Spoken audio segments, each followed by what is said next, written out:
রক্ত যখন রক্তনালীর মধ্যে দিয়ে প্রভাবিত হয় তখন সে তার দেয়ালে চাপ দেয়, এটাকে স্বাভাবিকভাবে আমরা রক্তচাপ বলি। কিন্তু সেই চাপটা যদি তার বয়স অনুযায়ী বেশি হয় তখন আমরা উচ্চ রক্তচাপ বলি। 18 বছরের উপরে যারা, তাদের যদি উপরের রক্তচাপটা 140 মিলিমিটার পারদের বেশি হয় এবং নিচেরটা যদি 90 মিলিমিটার পারদের বেশি হয় তখন আমরা তাকে গ্রেড 1 হাইপারটেনশন বা উচ্চ রক্তচাপ বলি। এরপরে গ্রেড 2 আছে, কোনো গাইডলাইনে গ্রেড 3 আছে।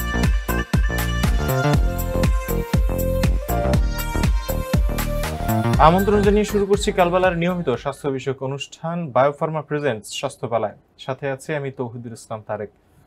দর্শক, বাংলাদেশের একটি পরিসংখ্যান বলছে প্রতি 4 জনের একজন উচ্চ রক্তচাপে ভুগছে এবং প্রতি বছর প্রায় 2.5 লাখ মানুষ এই উচ্চ রক্তচাপের কারণে মৃত্যুবরণ করছে। আজকের এই পর্বে আমরা ভয়াবহ এই ঘাতক রোগটি নিয়ে কথা বলবো। এ বিষয়ে কথা বলতে আমাদের স্টুডিওতে আজ উপস্থিত আছেন ডাক্তার সমীর কুমার কুন্ডু, কার্ডিওলজি বিশেষজ্ঞ ও সহযোগী অধ্যাপক, জাতীয় হৃদরোগ ইনস্টিটিউট ও হাসপাতাল। স্যার, আমাদের স্টুডিওতে আপনাকে স্বাগত জানাচ্ছি। কেমন আছেন? ভালো আছি, ধন্যবাদ আপনাকে, কালবেলাকে এবং দর্শকদের আমন্ত্রণ জানাচ্ছি স্বাস্থ্যবেলা দেখার জন্য। অসংখ্য ধন্যবাদ স্যার। আমাদের মূল অনুষ্ঠান শুরুর পূর্বে আমরা আপনার সংক্ষিপ্ত একটি জীবন বৃত্তান্ত দেখে আসবো। ডাক্তার সমীর কুমার কুন্ডু 1969 সালে রাজবাড়ী জেলায় জন্মগ্রহণ করেন। তিনি 1994 সালে রাজশাহী মেডিকেল কলেজ থেকে MBBS সম্পন্ন করেছেন। এরপর 2010 সালে বঙ্গবন্ধু শেখ মুজিব মেডিকেল বিশ্ববিদ্যালয় থেকে কার্ডিওলজির ওপর উচ্চতর ডিগ্রি MD সম্পন্ন করেছেন। বর্তমানে তিনি জাতীয় হৃদরোগ ইনস্টিটিউট ও হাসপাতালে সহযোগী অধ্যাপক হিসেবে কর্মরত আছেন। স্যার, আমরা হাইপারটেনশন নিয়ে আজকে কথা বলবো, উচ্চ রক্তচাপ। শুরুতেই বলেছিলাম যে অনেক মানুষ এই রোগটিতে ভুগছে, কিন্তু তারপরে সচেতন হচ্ছে না এবং অনেক মানুষ জানেও না যে তিনি আসলে হাইপারটেনশনে ভুগছেন। একটু যদি বলতেন যে হাইপারটেনশন বা উচ্চ রক্তচাপ রোগটি কি? 17 মে সারা বিশ্বের মতো বাংলাদেশেও কিন্তু বিশ্ব উচ্চ রক্তচাপ দিবস পালিত হয়েছে। তো এবারের প্রতিপাদ্য ছিল যে সঠিক উপায়ে আপনার রক্তচাপ মাপুন, নিয়ন্ত্রণ করুন এবং দীর্ঘজীবী হন। তো এই ক্ষেত্রে তাহলে রক্তচাপ জিনিসটা কি? রক্ত যখন রক্তনালীর মধ্যে দিয়ে প্রভাবিত হয় তখন সে তার দেয়ালে চাপ দেয়, এটাকে স্বাভাবিকভাবে আমরা রক্তচাপ বলি। কিন্তু সেই চাপটা যদি তার বয়স অনুযায়ী বেশি হয় তখন আমরা উচ্চ রক্তচাপ বলি। তো বয়স অনুযায়ী কেমন বেশি? যেমন ধরেন 18 বছরের উপরে যারা, তাদের যদি উপরের রক্তচাপটা 140 মিলিমিটার পারদের বেশি হয় এবং নিচেরটা যদি 90 মিলিমিটার পারদের বেশি হয় তখন আমরা তাকে গ্রেড 1 হাইপারটেনশন বা উচ্চ রক্তচাপ বলি। এরপরে গ্রেড 2 আছে, কোনো গাইডলাইনে গ্রেড 3 আছে। কাজেই রক্তচাপ যখন এই স্বাভাবিকের থেকে বেড়ে যায় তখনই আমরা তাকে উচ্চ রক্তচাপ বলি। তো এই উচ্চ রক্তচাপ কেন জানতে হবে, কেন এটা নীরব ঘাতক ব্যাধি? যেমন যখন রক্তের চাপ বেড়ে যাচ্ছে তখন আমাদের যে গুরুত্বপূর্ণ অঙ্গ, যেমন উপর থেকে যদি আসি ব্রেনে যে অসুখগুলো আমরা জানি, যে স্ট্রোক বা পক্ষাঘাত বা প্যারালাইসিস, ব্রেনে হেমোরেজ বা রক্তক্ষরণ বলি, একজন মানুষ উল্টাপাল্টা বকছে, জ্ঞান নাই, এনকেফালোপ্যাথি বলি, এবং অনেক মানুষ দেখবেন ডিমেনশিয়া বা ভুলে যাচ্ছে, এটা হচ্ছে ব্রেনে। চোখে যেটা হয় যে চোখের দৃষ্টিশক্তি ক্ষীণ হতে হতে একসময় হঠাৎ করে অন্ধ হয়ে যেতে পারে।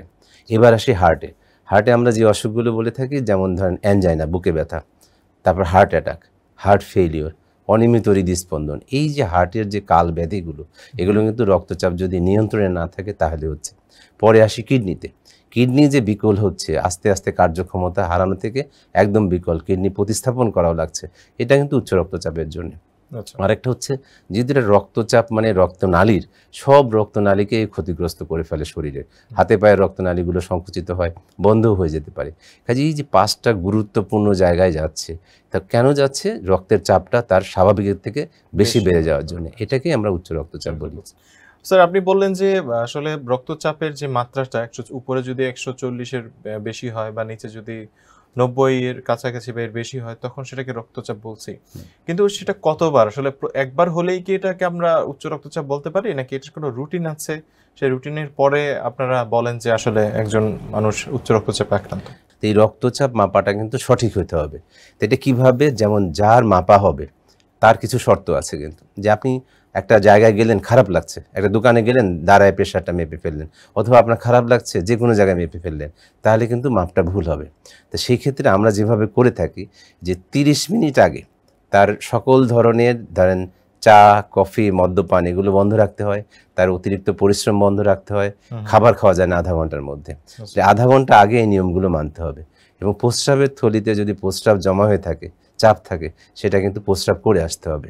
এবং মাপার আগে 5 মিনিট তাকে বিশ্রাম নিতে হবে শারীরিক এবং মানসিকভাবে। যে ঘরে আমরা মাপি সেই ঘরটা কিন্তু কোলাহল মুক্ত হতে হবে, তার তাপমাত্রাটা ঠিক থাকতে হবে। আচ্ছা, এবার হচ্ছে রুগী আর যে মাপবেন তাদের বসার উপরে ডিপেন্ড করবে। রুগী সাধারণত একটা চেয়ারে বসবেন, সেটা যে ধরনের চেয়ারই হোক, তার পা দুইটা মাটিতে থাকবে, পা দুইটা পাশাপাশি থাকবে। আমি ঠিক যেভাবে বসা আছে, যে আমার পিঠটা চেয়ারে হেলান দেওয়া থাকবে, হাতটা থাকবে টেবিলের উপরে, যাতে বাহুটা আমার হার্টের লেভেলে থাকে, না হলে কিন্তু ভ্যারি করবে। তারপরে যিনি মাপবেন, যে আমরা যে কাফ ব্লাড প্রেশারে ব্যবহার করি, এটা বাচ্চাদের একরকম, মাঝারি গরম যাদের তাদের একরকম, খুব মোটাদের একরকম। যদি বাচ্চাদের দিয়ে আমার মাপা হয় তাহলে কিন্তু রক্তচাপ বেশি আসবে, বা খুব মোটা লোকেরটা দিয়ে যদি আমার মাপা হয় তাহলে রক্তচাপ কম আসবে। এইবার যখন ব্লাড প্রেশার মাপা হবে তখন কথা বলা যাবে না, দুইজনের মধ্যে কোনো কথাবার্তা হবে না। তখন যিনি মাপবেন সাধারণত যে কোনো একটা হাতেই মাপতে পারেন। প্রথমবার কিন্তু 2 হাতেই মাপতে হবে। ধরুন সে ডান হাতে মাপলো, ডান হাতে মাপার পরে যদি দেখে যে 130/85 কম, তাহলে এই হাতে আর মাপা লাগবে না, তখন তিনি বাম হাতে মাপবেন। বাম হাতে মেপেও যদি 130/85 কম হয় তাহলে আর মাপা লাগছে না, কিন্তু এর বেশি হলে তাকে 3টা মাপ নিতে হবে 1 মিনিট পর পর। প্রথম মাপটা বাদ দিয়ে পরের 2টার গড় করতে হবে। 3টা মাপ নেওয়ার জন্য প্রথমটা তার টেনশনে বাড়তে পারে, পরের 2টা ইউজুয়ালি বাড়ে না। তো এই মাপার পরে যদি 140/90 বেশি হয় তখন আমরা বলি যে আপনি আবার 1 সপ্তাহ পরে আসেন, অথবা আবার 1 মাস পরে আসেন। তো ক্রমাগত যদি 3টা মাপে 140/90 উপর থাকে তখন আমরা তাকে বলি উচ্চ রক্তচাপ। প্রথমবার কিন্তু বলি না, বলি একটু বেশি আছে। আচ্ছা, কিন্তু 160-100 উপরে যদি হয়ে যায় প্রথমবার মাপার পরে, যেটা গ্রেড 2, তখন কিন্তু আমরা তাকে হাইপারটেনশন বলছি। আর কি সেটা হয়ে গেছে। হ্যাঁ, আর যদি গ্রেড 3, যেটা নতুন 2023-এর গাইডলাইন বলছে যে 180-110, সেটারও আর মাপামাপির দরকার নেই। কিন্তু এই যে হাই নর্মাল যদি বলি, গ্রেড 1 বলি, তাদেরকে কিন্তু কয়েকটা মাপে বলা হয় যে পারসিস্টেন্টে যদি 140/90, সেই মাপটা কিন্তু অফিস বা ক্লিনিকের, বাড়িতে না। তাহলে ব্লাড প্রেশার মাপার 3টা সিস্টেম আছে। একটা হচ্ছে যে রুগী আসলো ডাক্তারের কাছে বা অফিসে, সেটা আমরা অফিস বিপি বলি। সেটা বলি যে পারসিস্টেন্ট মানে ক্রমাগতভাবে 140/90 বেশি থাকতে হবে। কিন্তু আমরা কিন্তু এখন বলি যে আপনি বাড়িতে মাপেন। বাড়িতে মেপে যদি 2-3টা মাপে, যে সঠিক উপায়ে বললাম বসে কিভাবে মাপতে হবে, বাড়িতে মেপে যদি 135/85 বেশি হয় কয়েকটা মাপে, তাহলেও কিন্তু সেটা হাইপারটেনশন। বাড়ির মাপে কিন্তু 5 কম। এবার কিছু রুগী আছে যে ডাক্তারের কাছে আসলে ব্লাড প্রেশার বেড়ে যায়, বাড়িতে তার নর্মাল থাকে, এটাকে বলি আমরা হোয়াইট কোট হাইপারটেনশন। আচ্ছা, আবার কিছু রুগী আছে ডাক্তারের কাছে কম থাকে, বাড়িতে মাপলে তার বেশি বেড়ে যায়, তখন তাদেরকে বলি এটা মাস্ট হাইপারটেনশন।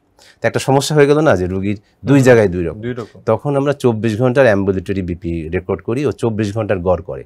সেই 24 ঘন্টার গড় করে যদি দিনের গড়টা আপনার 135/85 বেশি হয় তাহলে হাইপারটেনশন, সারাদিনের গড় যদি 130/80 বেশি হয় তাহলে হাইপারটেনশন, রাতেরটা বেশি ইম্পর্টেন্ট। রাতে যদি ঘুমের মধ্যে 120/70 বেশি হয় সেটা কিন্তু হাইপারটেনশন। তাহলে হাইপারটেনশন মাপার কিন্তু 3টা ক্যাটাগরি হচ্ছে, একটা অফিস ডাক্তারের কাছে, একটা বাড়িতে, আর একটা ল্যাবরেটরিতে বলে 24 ঘন্টার গড়। তো এইটা যখন পারসিস্টেন্টলি হয় তখনই আমরা তাকে উচ্চ রক্তচাপের লেভেল করি। কিন্তু কখনোই হাই নর্মাল বা গ্রেড 1কে একটা মাপ দিয়ে করি না। তেমন প্রেগনেন্সিতেও কিন্তু গর্ভকালীন যে মাপটা আমরা বলি যে 140/90 যদি এখন মাপলাম, তার 4 ঘন্টা পরে যদি থাকে অথবা পরের দিন যদি থাকে, 3টা মাপে যদি বেশি থাকে, তখন কিন্তু তাকে আমরা লেবেল করি যে আপনার উচ্চ রক্তচাপ। খুবই সুন্দর বলছিলেন। আসলে এই বিষয়টা সম্পর্কে আসলে সাধারণ মানুষ খুব কম জানে। তারা আরেকটা বিষয় স্যার, যেটা বললেন যে গড় করা হয়, গড়টাকে যে কয়বার মাপা হচ্ছে তার যোগফল দিয়ে যে কয়বার মাপা হচ্ছে তার ভাগফল, সেটাই কি শেষের 2টা যদি হয় তাহলে সেই 2টার যোগফল করে 2 দিয়ে ভাগ করতে হবে, তাহলে গড়টা এসে যাবে। গড়টা চলে আসছে। কিন্তু তারপরেও এটা হয়তো সাধারণ মানুষের পক্ষে আসলে তারা হয়তো বিষয়টা খাটাতে পারবে না মাথায়। সেক্ষেত্রে একজন বিশেষজ্ঞের পরামর্শ নিলেই বোধহয় তিনি বিষয়টা নির্ধারণ করতে পারবেন। খুব সুন্দর বলছিলেন। আমরা একটু জানার চেষ্টা করব যে আপনি শুরুতে বলছিলেন এটিকে একটা ঘাতক রোগ বলা হচ্ছে, কারণ এটি আমাদের শরীরে শুধু হাইপারটেনশন শুধু একটা সমস্যাই ক্রিয়েট করছে না, কতগুলো অঙ্গের উপরে সেটা এফেক্ট ফেলছে। স্যার আপনি বলেছিলেনও কয়েকটা বিষয়, আমরা আরেকটু বিস্তারিত জানতে চাইবো যে হাইপারটেনশন কিভাবে আমাদের শরীরকে ক্ষতিগ্রস্ত করছে। আমাদের শরীরের সব অর্গানেরই রক্ত ছাড়া কেউ চলতে পারে না। তো সেই সব অর্গানে রক্ত পৌঁছানোর একটা নির্দিষ্ট চাপ আছে, যে আমার তো হার্টের থেকে ব্রেন উপরে, কাজে এখানে কিন্তু রক্তটা উপরের দিকে যাচ্ছে একটা চাপে। তারপরে হার্টে যাচ্ছে, কিডনিতে যাচ্ছে, সারা শরীরে প্রবাহিত হচ্ছে। কাজে কিছু চাপ না থাকলে এই রক্ত কিন্তু এক জায়গা থেকে আরেক জায়গায় যাবে না। যখনই চাপটা বেশি হবে তখন প্রথম লোডটা পড়ে হার্টের উপরে, যে হার্টকে বেশি চাপে রক্ত পাঠাইতে হচ্ছে, তার রক্তনালীগুলো সংকুচিত হয়ে যাচ্ছে। তখন প্রথম প্রভাবটা পড়ে হার্টের উপরে, হার্টের মাংসপেশিগুলো মোটা হয়ে যায়, হার্ট বিশ্রাম নিতে পারে না। আর হার্ট যখন বিশ্রাম নিতে না পারে তখন ও অন্য কাজও করতে চায় না। তখন এই যে হার্টের দেয়াল মোটা হয়, হাইপারট্রফি বলি, তখন যে হার্টের ফেলিওর হয় ওটাকে আমরা ডায়াস্টোলিক হার্ট ফেলিওর বলি। তারপরে হার্টের যতগুলো জটিলতা বলছিলাম, যে তার রক্তনালীর রোগ, তার অনিয়মিত হৃদস্পন্দন, তার কার্যক্ষমতা কমে যাওয়া, এমনকি আমাদের যে মহাধমনী আছে, ব্লাড প্রেশার বাড়তে থাকতে থাকতে ওটা স্ফীত হয়ে যায়, একসময় এটা ছিঁড়ে যায়, তখন কিন্তু সাডেন ডেথও হয় মানুষের, অ্যাওর্টিক ডিসেকশন বলি এটা। তারপর যখন ব্রেনে যাচ্ছে রক্তটা ক্যারোটিড আর্টারি দিয়ে, তখন এই যে প্রেশারটা বাড়ছে তখন ব্রেনের রক্তনালী চেঞ্জ হচ্ছে। তো এই যে যখন তার তাপমাত্রা, এই ব্লাড প্রেশারটা খুব বেড়ে যাচ্ছে, তখন এটা হয় মস্তিষ্কের রক্তনালীটা ছিঁড়ে যেয়ে রক্তক্ষরণ হচ্ছে, অথবা তার মধ্যে ক্রমাগত শুরু হতে হতে তার মধ্যে ইসকেমিক চেঞ্জ হচ্ছে, থ্রোম্বাস যাচ্ছে, স্ট্রোক হয়ে যাচ্ছে। আবার যখন খুব বেশি ব্লাড প্রেশার বেড়ে যাচ্ছে, ব্রেন এটাকে রেগুলেট করতে পারছে না, তখন ব্রেন কোনো কাজ করতে চায় না, ইনক্যাপুলোপ্যাথি। আর অনেক দিন ধরে যদি এটা সে সহ্য করতে থাকে, সে আর মানুষকে চিনতে পারবে না। চোখেরও রক্তনালী আছে, যে central artery of the retina, সেটার চেঞ্জ হলে সাডেন একজন মানুষ, আজ আমি এখানে বসে আছি, আমার রক্তচাপ নিয়ন্ত্রণে, হঠাৎ করে আমি অন্ধ হয়ে যেতে পারি। কিডনিতেও তেমন একটা নির্দিষ্ট মাত্রায় সেখানে রক্ত প্রভাবিত হচ্ছে, কিন্তু সেইটা যদি ক্রমাগতভাবে বেশি থাকে তাহলে কিন্তু কিডনি আর কাজ করতে পারছে না। কারণ প্রত্যেকেরই তার নির্দিষ্ট চাপে রক্ত দিতে হবে। তারপরে সারা শরীরে যেটা বলছিলাম, যে রক্ত নালী চেঞ্জ হয়ে যাচ্ছে, রক্ত হচ্ছে সারা সরবরাহ। আমরা যদি গ্যাসের লাইনের সঙ্গে তুলনা করি, এই গ্যাসের লাইনে যদি প্রবলেম হয় যেমন হবে, পানির লাইনে যদি বলি তেমন, এটাই ঠিক তেমন, যে আমি যে রাস্তা দিয়ে যাচ্ছে আমার রক্তটা, সে চাপটা বৃদ্ধি করছে, হার্টকে এই চাপটা বেশি লোড নিতে হচ্ছে। যার কারণে এটা নীরবঘাতক কেন বলা হচ্ছে, এটা কোনো উপসর্গ করে না। যেমন আমাদের জ্বর হলে বুঝতে পারি, ব্যথা হলে বুঝতে পারি, এটা আপনার উপসর্গটাই হচ্ছে একটা অর্গান ড্যামেজ করে যখন আপনি জীবন একদম যায় অবস্থা, তখন বুঝতে পারছেন যে আপনার হাইপারটেনশন। তার মানে এটা নির্দিষ্ট কোনো লক্ষণ নেই, সাধারণত নেই। আচ্ছা, সেক্ষেত্রে আরেকটা বিষয়, বাংলাদেশে আসলে হাইপারটেনশন রোগীদের চিত্রটা কেমন, সে সম্পর্কে যদি বলতেন। আমাদের দেশে 2022 সালে যে সার্ভেটা হয়েছে, তারা বলছেন যে 18 থেকে 60 বছর বয়স যেটা, এদের মধ্যে 23.5%, যেটা আপনি বলছিলেন শুরুতে, যে প্রতি 4 জন বা 5 জন লোকের মধ্যে একজনের উচ্চ রক্তচাপ আছে।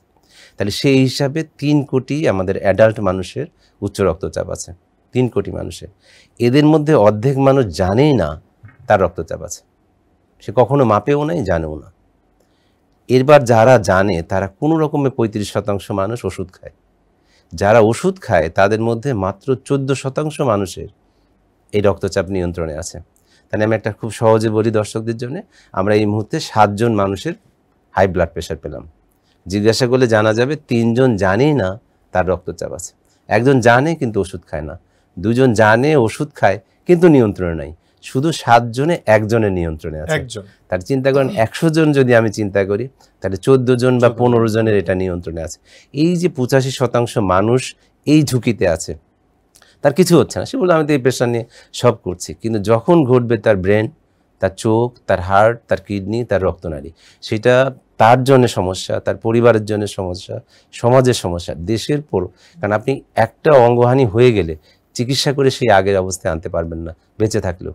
স্যার খুবই সুন্দর বলছিলেন, কিন্তু আমরা সেই জায়গাটা থেকে বের হয়ে আসবো কিভাবে? কারণ যেহেতু এই রোগটির কোনো লক্ষণ সচরাচর প্রকাশ পাচ্ছে না, সেক্ষেত্রে আসলে সচেতনতার জায়গাটা কোন দিক থেকে? সচেতন হচ্ছে যে প্রত্যেককে জানতে হবে। এটা যে কোনোভাবে হতে পারে, স্কুল থেকে শুরু হতে পারে, পরিবার থেকে শুরু হতে পারে, যে কোনো অফিস থেকে শুরু হতে পারে, যে প্রতিরোধ ছাড়া এটা থেকে বাঁচার কোনো উপায় নেই। তো সেই প্রতিরোধটা কিভাবে করতে পারে যদি খুব সহজে বলি, যে কিছু খারাপ অভ্যাস বাদ দিয়ে দেন। যে প্রতিরোধ কিন্তু টাকা দিয়ে করতে হবে না, এটা আবারও বলছি, যে খারাপ অভ্যাসগুলোর মধ্যে দেখেন যে আমাদের দেশে 52% পুরুষ ধূমপান করে। তাহলে 52% মানুষ যদি অ্যাক্টিভ স্মোকিং করে, তার পাশের জন কতজন প্যাসিভ স্মোকিং করছে, তাহলে সংখ্যাটা অনেক বেড়ে যাবে। আমাদের দেশে 35% মানুষ তামাক পণ্য ব্যবহার করে, যেটা সরাসরি এর সাথে যুক্ত। কাজেই এই যে তামাকের পণ্যগুলো, বিড়ি, সিগারেট, জর্দা, গুল চিরতরে বাদ দিতে হবে। আমাদের সমাজে মদ্যপানের হার খুব বাড়ছে, আশঙ্কাজনকভাবে বাড়ছে, এটা টোটালি বন্ধ করতে হবে। এবং অন্যান্য যে নেশাগুলো আছে সেটা বাদ দিতে হবে। কাজে নেশাগুলো বাদ দেন। তারপরে হচ্ছে যে আপনার খাদ্যাভ্যাস, আমরা অতিমাত্রায় fast food, junk food, bakery food এগুলোর মধ্যে ঝুঁকে যাচ্ছি। একই তেলে বারবার ভাজা খাবারগুলো খাচ্ছি, অফিসে হোক যেখানে হোক চানাচুর খাচ্ছি, সিঙ্গারা খাচ্ছি, পুরি খাচ্ছি, সবগুলো কিন্তু ট্রান্সফ্যাট। যে ফ্যাটের মধ্যে সবথেকে খারাপ ফ্যাট হচ্ছে ট্রান্সফ্যাট। ট্রান্সফ্যাট হচ্ছে যে একই খাবার তেলে যখন একই বারবার ভাজা হচ্ছে তখন তাকে ট্রান্সফ্যাট বলে। তাহলে এগুলো বাদ দিতে হবে। আপনি দেখেন স্বাভাবিক পানি খাওয়া মানুষের হচ্ছে না, আমরা কোমল পানীয় ড্রিঙ্কস খাচ্ছি যার মধ্যে শুধু ক্যালোরি আছে। আমরা অতিরিক্ত চর্বি জাতীয় খাবার দিকে ঝুলে যাচ্ছি, আমরা অতিরিক্ত লবণ ও লবণাক্ত খাবার দিকে যাচ্ছি, সেটা বাদ দিতে হবে। অতিরিক্ত মিষ্টি জাতীয় খাবারে যাচ্ছি, এই জিনিসগুলো বাদ দিতে হবে। আর বাদ দিতে হবে কি যে আপনার ঘুমের যে একটা প্রয়োজন, আমরা কিন্তু এটা ভুলেই গেছি। আমরা ভাবি বোধহয় সারা রাত জেগে কাজ করলে বেশি কাজ করতে পারবো, কিন্তু আপনার ঘুমের সময় রাতে 7 থেকে 8 ঘন্টা ঘুমাইতে হবে। আপনার শরীরে যদি অতিরিক্ত ওজন থাকে সেটা কমাতে হবে, আপনার ডায়াবেটিস নিয়ন্ত্রণে রাখতে হবে, রক্তের চর্বি নিয়ন্ত্রণে থাকতে হবে, আপনার অবস্থান বুঝে প্রতিযোগিতামূলক মনোভাবটা আপনার রাখতে হবে, আপনাকে সব চাইতে হবে, সব পাই। এই যে একটা স্ট্রেস, বাচ্চা থেকে শুরু করে একদম বৃদ্ধ মানুষ পর্যন্ত সেই স্ট্রেসের মধ্যে আছে। তারপরে পরিবেশের দিক থেকে যদি আমরা বলি যে বায়ু দূষণ আর শব্দ দূষণ, বায়ু দূষণে আমরা কিন্তু রেকর্ডে আছি যে যত হৃদরোগে মৃত্যু হয় তার 25% হয় বায়ু দূষণের জন্য। তাহলে দেখেন ঘরের বাইরে গেলে একটা মাস্ক পরে গেলে কিন্তু এই যে বায়ু যে ইনহেল করা সেটা হচ্ছে না। বায়ু এত সূক্ষ্ম, এইটা বলা হয় যে একটা চুলের 12 ভাগের 1 ভাগ। একটা চুল হচ্ছে 30 মাইক্রন, আর যেটা আমার ক্ষতি করে সেটা 2.5 মাইক্রন। মানে একটা চুলের 12 ভাগের 1 ভাগ যে পার্টিকেল, সেটা আমার নাক দিয়ে মুখ দিয়ে যাচ্ছে, আমার রক্তনালীর যতগুলো রোগ সেটাই বায়ু দূষণের মাধ্যমে হচ্ছে। শব্দ দূষণের মাধ্যমে হার্টের সবগুলো রোগ হচ্ছে, হার্ট এবং ব্রেনের। কাজে এটাও আমরা করছি না। তারপর হচ্ছে আমাদের একেবারেই হাঁটা চলার অভ্যাস নাই। যে এখন বলা হচ্ছে যে আপনি দিনে 30 মিনিট হাঁটার চেষ্টা করেন, সপ্তাহে 150 মিনিট হাঁটার চেষ্টা করেন, না পারলেও সারাদিনে 10,000 স্টেপস আপনি হাঁটার চেষ্টা করেন, একসাথে বসে না থাকে। কাজে এটা করতে হবে। কেউ হাঁটতে না পারলে, কেউ যদি সাইকেল চালাইতে চায়, কেউ সাঁতার কাটতে চায়, কেউ যদি নাচে সে নাচ করতে পারে, সে যদি প্রেয়ার করে তাহলেও কিন্তু তার বডি মুভমেন্ট হচ্ছে।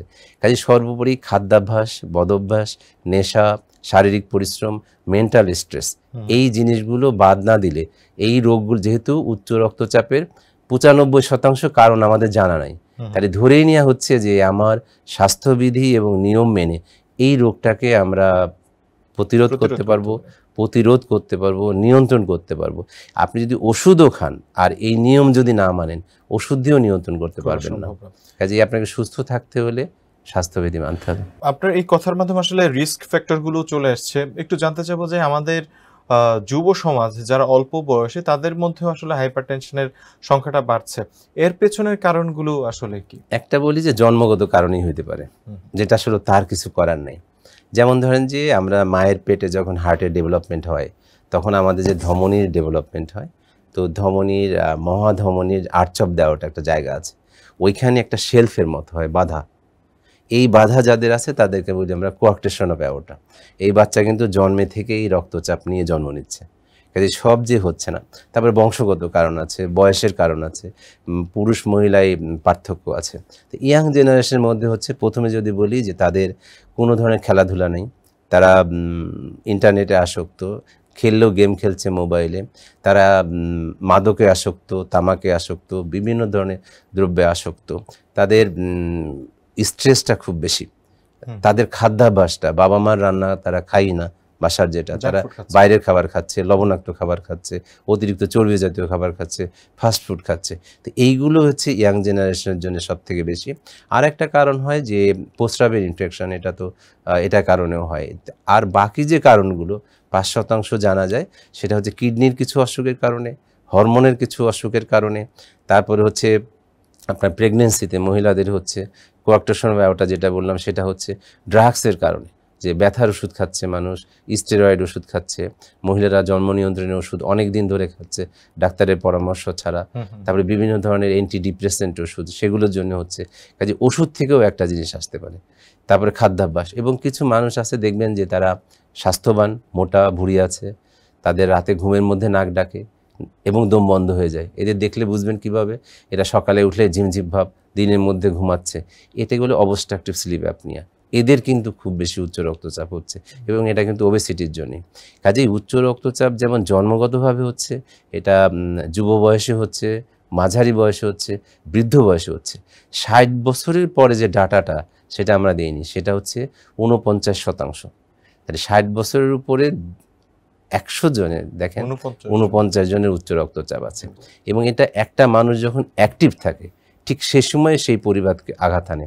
যে স্ট্রোক হলে সেই পরিবারের অবস্থা চিন্তা করেন, অন্ধ হলে, হার্ট অ্যাটাক হলে, কিডনি বিকল হলে। কাজে এই জিনিসগুলো শুধুমাত্র আপনি প্রতিরোধ করে রক্তচাপ নিজেও মাপা যাচ্ছে এখন, অটোমেটিক মেশিন পাওয়া যায় এখন, যে ডাক্তারের কাছে যেতে হয় তা না। আর হচ্ছে যে অভ্যাসগুলো বদল করে ফেলা হচ্ছে। খাদ্যাভ্যাসটা খুবই ভালো, যে রান্না যেটা বলছিলাম মা বোনদের জন্য বলতে চাই, যে রান্নায় লবণ কতটুকু দিবেন এটা আমি বলতে চাই। সেটা হচ্ছে যে একজন মানুষের জন্য 1 চা চামচ। কাজে একজন বাড়িতে যদি 4 জন লোক থাকে, সে সকালে রান্নার জন্য 4 চা চামচ লবণ ব্যবহার করতে পারবে সব রান্নায় সারাদিনের, সকল তরকারি এই 4 চা চামচ দিয়ে। তেল আমরা ডাক্তাররা বলে থাকি যে তেল বেশি খাবেন না। কতটুকু খাবেন, যে একজন মানুষের জন্য সর্বোচ্চ 750 ml, মানে 1.25 লিটার তেল মাসে। তাহলে 4 জনের মানুষের 3 লিটারের বেশি তেল খাওয়া যাবে না। চিনি দেখেন যে একজন মানুষ চা খাচ্ছে 10 কাপ, 10 কাপে চিনি কতটুকু যাচ্ছে, যে 1 চামচ চিনিতে যে ক্যালোরি যাচ্ছে, আপনি ভাতের সমান ক্যালোরি চলে যাচ্ছে। কাজেই এই যে আমরা অতিরিক্ত স্বাদ করে খাবারগুলো খেতে যাচ্ছি, এইটা খাওয়া যাবে না। বিষয়গুলো লক্ষ্য রাখতে হবে।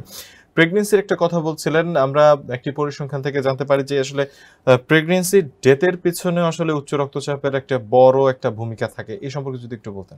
এটা শুধু যে মায়ের মৃত্যু তা না, শিশু মৃত্যু কিন্তু, যে 5 থেকে 10% প্রেগন্যান্সিতে রক্তচাপ এবং তার জটিলতা হানা দিতে পারে। তো প্রেগন্যান্সি কারণে আমরা যদি রক্তচাপ বলি কিভাবে, একটা হচ্ছে যে একজন মহিলার কখনোই ব্লাড প্রেশার ছিল না, গর্ভধারণের 20 সপ্তাহ পরে তার ব্লাড প্রেশার পাওয়া গেল, সেটাকে বলি আমরা জেস্টেশনাল হাইপারটেনশন, মানে গর্ভকালীন উচ্চ রক্তচাপ।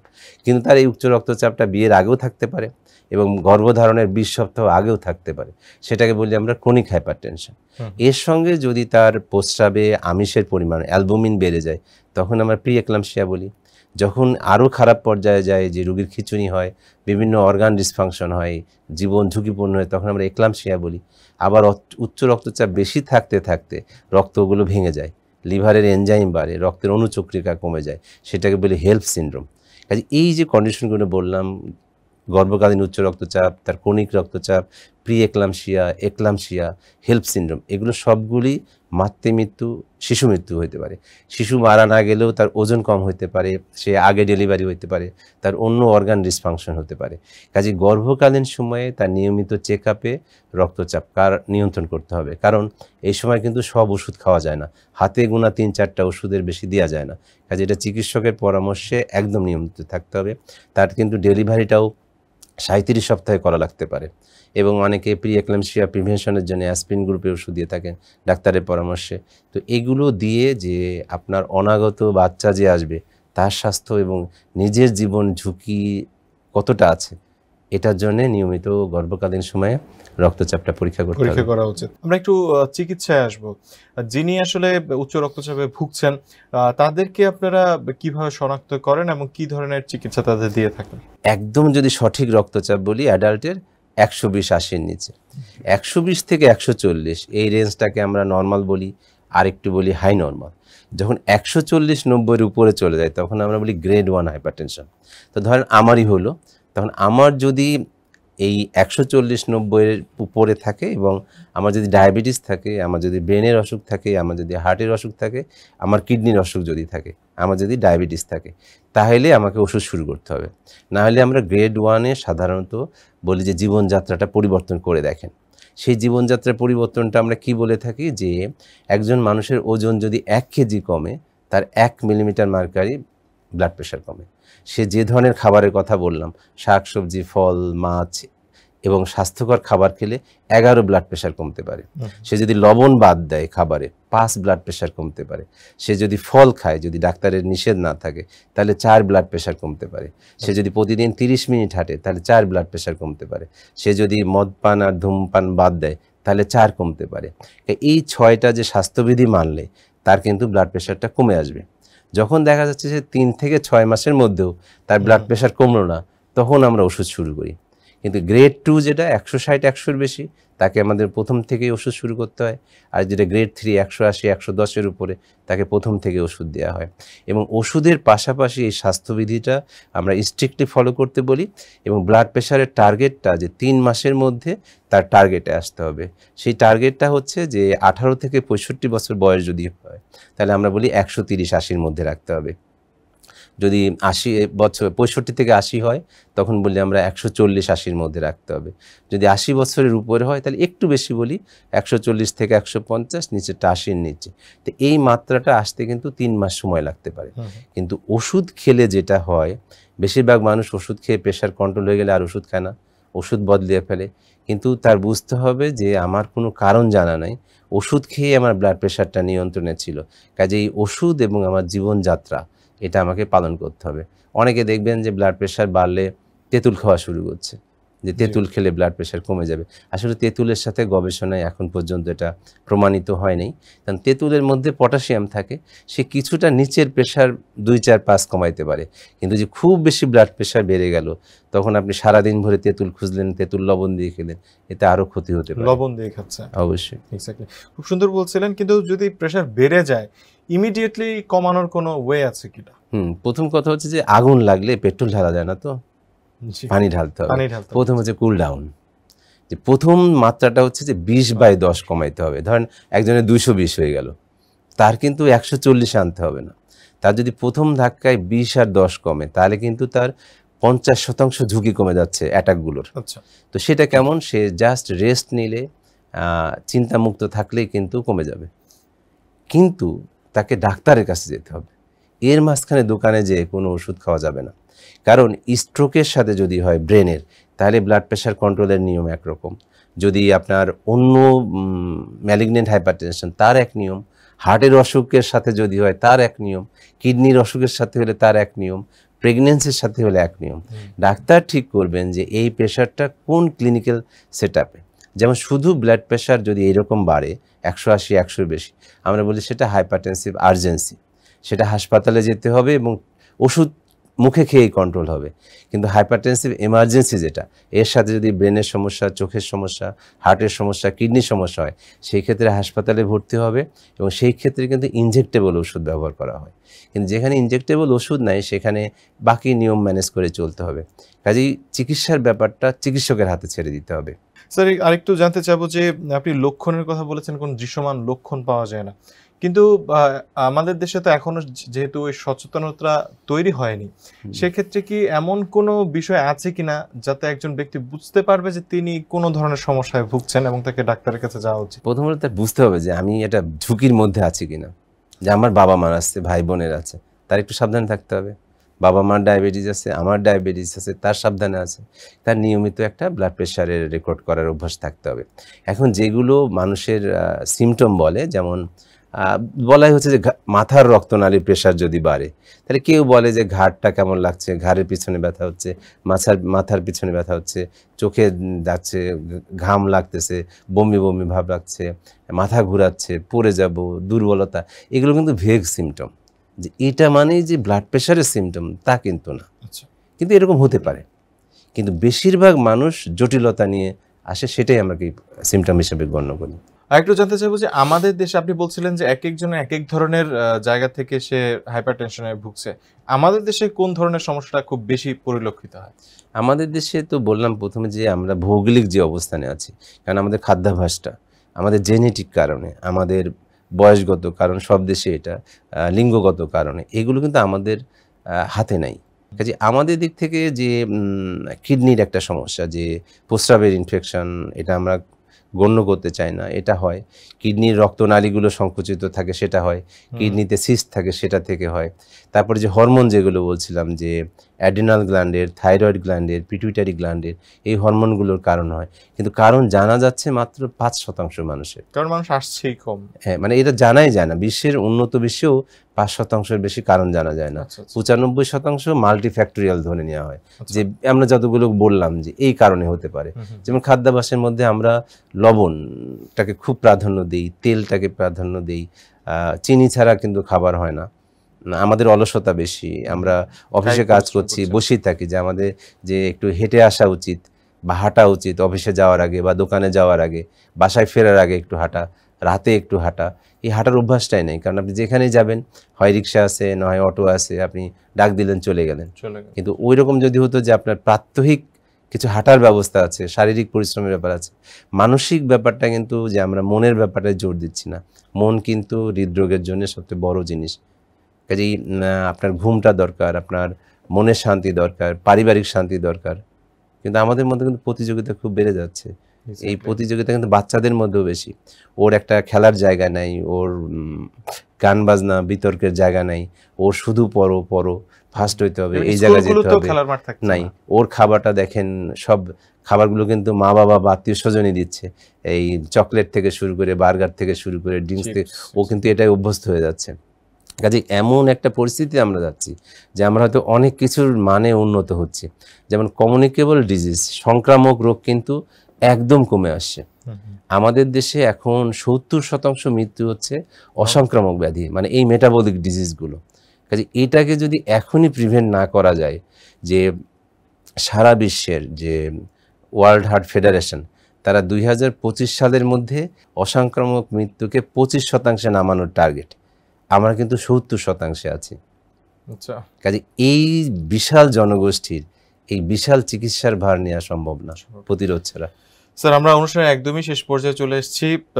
যাওয়ার আগে আমাদের দর্শকদের উদ্দেশ্যে যদি আপনার কোনো পরামর্শ থাকে। উচ্চ রক্তচাপ নিয়ে কথা হচ্ছে, যে আপনার রক্তচাপ সঠিক উপায়ে মাপুন, নিয়ন্ত্রণ করুন, দীর্ঘজীবী হন। আপনি আপনার খাদ্যাভ্যাস পরিবর্তন করুন, আপনার যত ধরনের নেশা আছে সেটাকে আজ থেকে ছেড়ে দিন। আপনি শারীরিক পরিশ্রম করার চেষ্টা করেন, মানসিকভাবে শান্ত থাকার চেষ্টা করেন, নিয়মিত ঘুমান এবং স্বাস্থ্য জানার চেষ্টা করুন, যে আমার স্বাস্থ্য একটু জানি অন্য কিছু জানার মাধ্যমে। সবাই সুস্থ থাকুন, ভালো থাকুন, নিরাপদে থাকুন। আবার দেখা হবে। ধন্যবাদ সবাইকে। অসংখ্য ধন্যবাদ স্যার। আমি আমাদের দর্শকদের কাছ থেকে বিদায় নিয়ে আসবো। প্রিয় দর্শক, আপনারা দেখছিলেন কালবেলার নিয়মিত স্বাস্থ্য বিষয়ক অনুষ্ঠান বায়োফার্মা প্রেজেন্টস স্বাস্থ্যবেলা। এই বিষয়ে আজকে আমরা কথা বলছিলাম আসলে উচ্চ রক্তচাপ নিয়ে। আশা করছি যে উচ্চ রক্তচাপ নিজেদের ভিতর থেকে নিজেরা যাতে আমরা সচেতন হই উচ্চ রক্তচাপ থেকে বাঁচতে এবং প্রতিরোধ করতে। পরবর্তী পর্ব দেখার আমন্ত্রণ জানিয়ে আজ এখানে বিদায় নিচ্ছি। সকলে ভালো থাকুন, সুস্থ থাকুন। স্যার আপনাকে অসংখ্য ধন্যবাদ আমাদের সময় দেওয়ার জন্য। আপনাকেও এবং কালবেলা এবং বায়োফার্মাকে।